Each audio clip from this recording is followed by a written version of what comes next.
travels. Okay, so we're also going to do some sous vide steaks for tonight's dinner. So I thought I'd do a quick video and pop on. Hopefully it's on. I don't know. Nobody's on here yet. So if you don't know what sous vide is, it's cooking things low and slow in a warm bath basically. And so I'm going to bring my husband on. Come on, honey. You gotta step all over your shirt. He's gonna show us how to sous vide. We're just gonna I just pulled some fillets out. These are nothing fancy, but this is a great way. This is my favorite way to prepare steak. So what it does is it gives you a perfectly medium rare steak because it's set by your temperature gauge, and it's no fail. When it comes out, it looks kind of raw when it's done. That's when the magic happens. That's when you take your cast iron pan, some butter, and some fresh herbs, and you're going to do what's called a reverse sear. And I've done lots of videos on this before. You can go to my Foodie Princess YouTube. I've done other steaks. You can bake them in the oven low and slow as well, and then reverse sear them. To me, this is the only way to do a steak. People love to put them on a high heat and flare them, and to me, that's not the best way to get a steak. Sous vide is the best way to get a perfectly medium rare steak consistently through.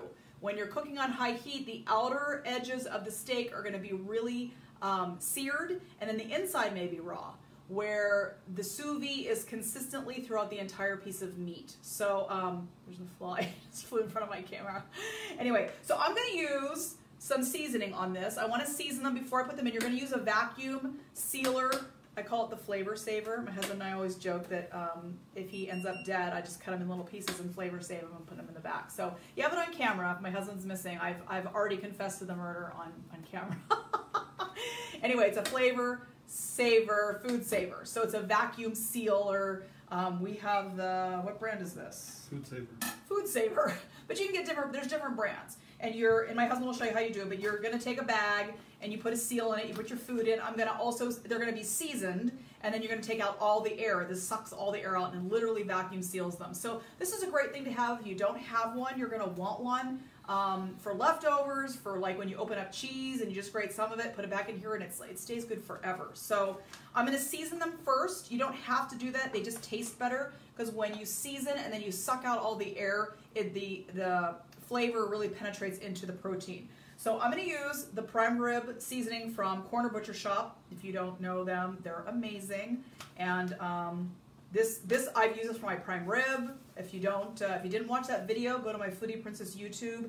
I make an epic prime rib and I use this seasoning on it. So anyway, I'm just going to season them up. I put a little olive oil on them. I like the Trader Joe garlic olive oil, but any olive oil will work. I'm just going to season them up with this seasoning. You could do just salt and pepper. Steak doesn't, especially filet, you don't really want to put a lot of flavor on them. They're really good naturally. So I'm just going to salt and pepper these with this, and then my husband's going to put them in a bag. He put the seal on the bottom, and then in that bag, so these are 2 filet mignons we're going to put in there.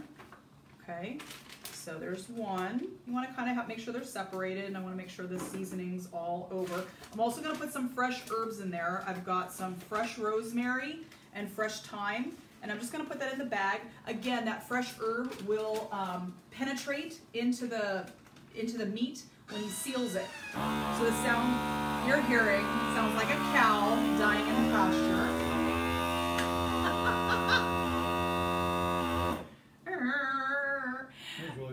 That sounds bad. Once it's sealed, then it's ready to go into the sous vide. So I'm going to show you that. We'll move the flavor saver out of the way. I call it the flavor saver. It's just a vacuum seal system.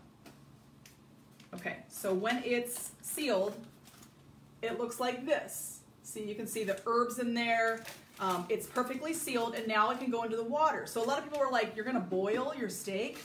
Kind of, but not by itself. So I'm going to pull this. This can't move. The cord's only so long. I'm going to pull a little bit more forward until I can feel it resist.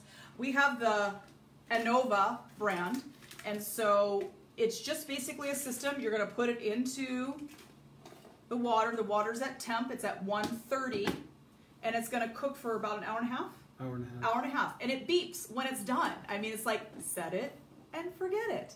Now, when it's done, it will alert you, but it's not going to keep cooking. It keeps it consistent. So if you can't run up here right away, that's okay. What's going to happen is going to just keep it at temp. You don't want to keep it in there long, but it'll be okay. I'm going to pull it out, and then I'm going to reverse sear it. If I feel like coming back to a video, I'll show you how to do that, but I've done it many times. Again, go to the Foodie Princess YouTube. I'm just going to take cast iron. To me, that's the only way to do it, but if, you know, don't use those nonstick pans. Again, we had that whole discussion. They're making people's penises smaller, so don't use nonstick. If you have a good stainless steel pan, whatever, cast iron to me is the way to go. They're very inexpensive. Just make sure you season it properly and you care for it properly. You can't throw it in the dishwasher. You can't leave it wet. You know, you basically don't want to be scrubbing it because you're building a patina on it. So if you don't understand about cast iron, you can send me a message and I can let you know about that. But in cast iron, I will have my cast iron pan with some butter. Sometimes I use olive oil. I'll mix because the temp can go higher with olive oil. And a lot of times I use bacon fat because I just love that on a steak. And then I'll put fresh herbs and garlic.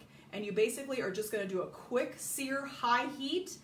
You want to use, you know, it's kind of a quick thing. You want to use a spoon and you want to keep spooning that hot butter over your steak. And then you flip it. And it's just 2 or 3 minutes basically per side because you're just searing the outside. Because when this comes out of the sous vide, it looks like it hasn't been cooked, but it is. It just doesn't look, it doesn't have that beautiful caramelized look that we want on our steaks. So this method, I highly suggest it. You can get them on Amazon. I think that's where we got it, Amazon. And how much? Do you know how much they were? Nope. A couple $100, I think. They're well worth it. You can do those sous vide egg bites in them.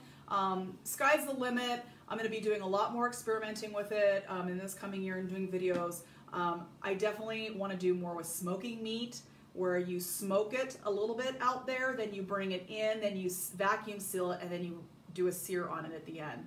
Because I really think that that's going to produce like a really amazing smoke flavor. So if you don't have one, read about it. Maybe it's something you want to invest in. But if you like steak, this is a must-have. If you've got somebody in your Christmas list that you haven't bought them a gift yet and they like steak, get them the sous vide. I'm telling you, it makes a perfect steak every time. All right, well, it's going to be cooking for an hour and a half. So it's a set it and forget it. We're going to kick back, have some Christmas cookies, and you know, have steak dinner tonight. Okay, guys, wanted to share it with you. Sous vide, S-O-U-S-V-I-D-E, sous vide, okay?